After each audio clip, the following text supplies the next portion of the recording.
কেন্দ্রের বিজেপি সরকারের জনবিরোধী সিদ্ধান্তে ওষুধের মূল্যবৃদ্ধির বিরুদ্ধে প্রতিবাদ মিছিল সভা। কয়েক হাজার জনতা নিয়ে বাঁকুড়ার জয়পুর ব্লকের জয়পুর ট্যাক্সি স্ট্যান্ডে বিজেপির বিরুদ্ধে গর্জে উঠল জয়পুর ব্লক তৃণমূল কংগ্রেসের নেতৃত্ব।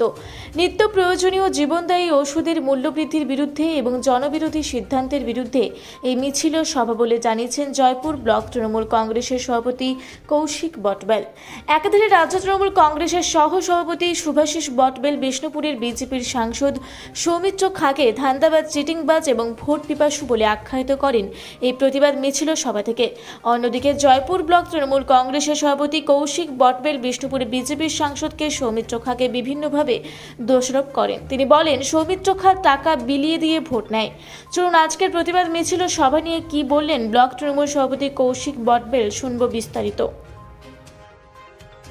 দেখুন, আমাদের প্রিয় মুখ্যমন্ত্রী এবং সর্বভারতীয় সভানেত্রী মমতা বন্দ্যোপাধ্যায়ের নির্দেশ ক্রমে 4 এবং 5 ব্লকে এবং ওয়ার্ডে বিজেপি সরকারের যে ওষুধের মূল্যবৃদ্ধির প্রতিবাদে আমাদের ব্লকে ব্লকে মিছিল এবং প্রতিবাদ সভা করতে বলেছিল। দিদির নির্দেশে আমরা সেই প্রতিবাদ সভা এবং মিছিল করলাম।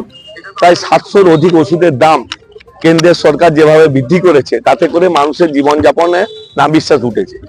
15 লক্ষ টাকা পায়নি, বিনা পয়সায় গ্যাস কিন্তু পায়নি, 100 দিনের কাজ বন্ধ। যেখানে দিদি লক্ষ্মী ভান্ডার দিয়ে, বিনা পয়সায় রেশন দিয়ে, স্বাস্থ্যসাথীর কার্ড দিয়ে, ন্যায্য মূল্যের ওষুধের দোকান দিয়ে আজকে মানুষকে স্বাস্থ্য পরিষেবার মান উন্নয়ন করছেন, সেখানে জীবনদায়ী ওষুধের, যেমন কি হার্টের ওষুধ, সুগার প্রেসারের ওষুধ, জ্বরের ওষুধ, এই সমস্ত যেগুলো নিত্য প্রয়োজনীয় ওষুধ, সেগুলো প্রায় ডবল দাম বৃদ্ধি করেছে। তারই প্রতিবাদে মানুষকে আমরা বুঝেছি যে এই বিজেপি সরকার, এরা মানুষের নয়, এরা কিন্তু আম্বানি আদানিদের সরকার। তাই এদের থেকে দূরে থাকতে হবে। নেত্রীর বার্তা আমরা মানুষের কাছে তুলে ধরেছি। গতকাল আমরা যখন দেখলাম যে প্রায় 26,000 শিক্ষক বাতিল হয়ে গেল, তখন রাজ্যের বিরোধী দলীয় নেতা তিনি বলছেন জোর ধরা পড়েছে, কিন্তু বিরোধী দলীয় নেতা অর্থাৎ শুভেন্দু অধিকারী তিনিও তো তৃণমূল কংগ্রেসে ছিলেন, কি বলবেন? 2016 সালে প্যানেলকে বাতিল করেছে মহামান্য আদালত। মহামান্য আদালতের উপর আমার কোনো কথা বলা চলে না। বিচার ব্যবস্থার প্রতি যত্নশীল হতে হবে। আমাদের নেত্রী বা নেতারা সেই কথাই শিখিয়েছেন। 2016 সালে পূর্ব মেদিনীপুর জেলার সভাপতি ছিলেন শিশির অধিকারী, মন্ত্রী ছিলেন শুভেন্দু অধিকারী তৃণমূলের, ওর ভাই ছিলেন এমপি। সবচাইতে বেশি বাদ গেছে 1500-র উপর অধিক শিক্ষক পূর্ব মেদিনীপুর জেলা। সেখানে আপনাদেরকে মনে রাখতে হবে। তাহলে সেই বিষয়ে শুভেন্দুবাবু তৎকালীন কেন একবারও প্রতিবাদ করেননি? তাহলে তিনি কি সেই সময় যুক্ত ছিলেন?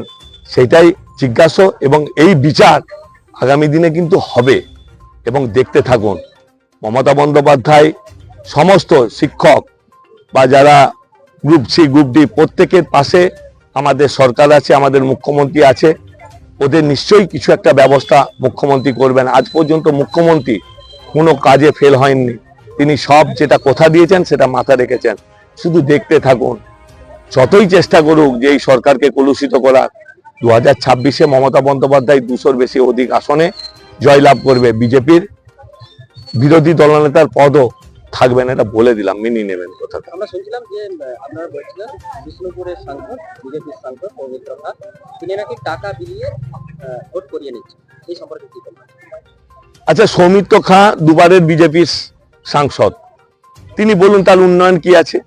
কবার মানুষের পাশে এসছে, কবার মানুষের বিপদে দাঁড়িয়েছে, আজকে কোন ঘটনার সঙ্গে মানুষের সঙ্গে যুক্ত আছে? মানুষের বিপদ আপদে তাকে পায় না, সে দিল্লি পড়ে থাকে। ভোটের সময় এসে ডিএমএসপি কে গালিগালাজ করে, থানা ঘেরাও করে, একে গালিগালাজ করে, আর এদিক ওদিক পয়সা ছড়িয়ে ভোটে দুবার একবার জিতা যায়, কিন্তু মানুষের মন জয় করা যায় না। মার্জিন কমতে থাকছে। তৃণমূলের যখন ছিল তাই 2 লাখ অধিক ভোটে জিতেছিল, বিজেপিতে গেল 70,000 ভোটে জিতেছে। আজকে ভোটে জিতেছে কত? 5,500। একটা লোকসভায় 5,500 ভোট কিছু নয়। এটা সৌমিত্র খা জিতেনি, আমাদের ত্রুটির জন্য আমরা হেরেছি। আগামী দিনে ওকে যোগ্য জবাব দেবো। কেন্দ্রীয় সংখ্যালঘু মন্ত্রী কিরেন রিজিজু এবং তার অনুষ্কা থেকে প্রধানমন্ত্রী নরেন্দ্র মোদী, তারা বলছেন যে ওয়াকাফ যে বিল আনা হয়েছে সেটা মুসলিমদের ভালোর জন্য, মঙ্গলের জন্য, কি বলবেন? বিজেপি সরকার কত মুসলিমদের দলদ করে সেটা আপনারা সবাই জানেন। এদের ফার্স্ট ইস্যু হচ্ছে এরা পশ্চিমবাংলায় কি নিয়ে রাজনীতি করছে। আমি হিন্দু ধর্মের ছেলে, কিন্তু আমার শিক্ষা আছে, আমি পড়াশোনা করেছি, কারণ রাজনীতিতে ধর্মকে আনতে নেই। ধর্ম যে যার উৎসব সবার। আমি আমার ধর্মের প্রতি শ্রদ্ধাশীল, তেমনি একটি মুসলিম ছেলেও সে ধর্মের প্রতি শ্রদ্ধাশীল, একজন খ্রিস্টান ছেলে সে ধর্মের প্রতি শ্রদ্ধাশীল। কোনো ধর্মকে ছোট বা বড় করে দেখার উচিত নয়। আপনি কোরআন পড়ুন, যদি মন দিয়ে পড়েন ধর্মের সারবস্তু এক, যদি রামায়ণ পড়েন ধর্মের সারবস্তু এক। নদী যেমন সমুদ্রে যে মেশে, সমস্ত ধর্মও কিন্তু এক জায়গায় মেশে, এটা কিন্তু এর কোনো বিকল্প নেই। তাই আমি বলবো এইসব নরেন্দ্র মোদী বলুন, অমিত শাহরা বলুন, এদের হচ্ছে যে কোনো মূল্যে ক্ষমতায় টিকে থাকা, মানুষের উন্নয়নের কোনো ব্যাপার নেই। আর দাঙ্গা লাগানো যেমন গুজরাটে করেছেন, পশ্চিমবাংলায় লাগাতে চাইছেন। যারা দাঙ্গি গেল তারা তো এখন মানসিকভাবে একেবারে কিন্তু বিপর্যস্ত, তাদের জন্য কি বার্তা দেবেন? তাদেরকে চিন্তা ভাবনার করার কোনো দরকার নেই। আমরা একটাই করবো, বাংলার মুখ্যমন্ত্রীর নাম মমতা বন্দ্যোপাধ্যায়, তিনি আছেন, আপনারা চিন্তা করবেন না, নিশ্চয়ই কিছু বিকল্প ব্যবস্থা তিনি করে দেবেন। আমার নাম কৌশিক বটব্যাল, আমি জয়পুর ব্লক তৃণমূল কংগ্রেসের। বাঁকুড়া জয়পুর থেকে ইনামুল ভূঁইয়ার রিপোর্ট, রূপসী বাংলা মিডিয়া।